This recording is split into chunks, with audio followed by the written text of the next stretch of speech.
హైడ్రా వచ్చిన తర్వాత ఇక్కడ దాన్ని రక్షించి తొందరగా చాలా ఫాస్ట్ గా ఇంత డెవలప్ చేసాడంటే అసలు తెలంగాణ చరిత్రలోనే హైడ్రాకి ఒక మంచి ప్లేస్ ఉంది. ప్లస్ ఇంకో హైడ్రా ఏం చేస్తుందంటే ఈ డెవలప్మెంట్ గా చుట్టుపక్కల కాలనీల నుంచి కూడా వాటర్ అంతా డౌన్ స్టేర్స్ కి వస్తుండే.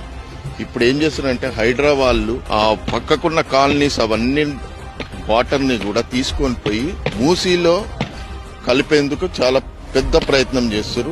చెరువులను కాపాడే కాదు, వరదల నుంచి వచ్చిన వాటర్ ని కూడా వాళ్ళు పైప్ లైన్ వేసి దాన్ని ఏ విధంగా రక్షించాలి దాన్ని ప్రత్యేక శ్రద్ధ చూపెట్టి అసలు వాటర్ ఎక్కడ బ్లాకేజెస్ ఉన్నాయి అవన్నీ క్షుణ్ణంగా పరీక్షించి అవసరమైన నిధులు తీసుకొచ్చి 100% very good it is working. మా జీవితంలో అనుకోలేదు అది అవుతుందా, ఇది ఉంటుందా, అసలు ఇక్కడ ఏంది దీని పరిస్థితి తెలియదు మాకు.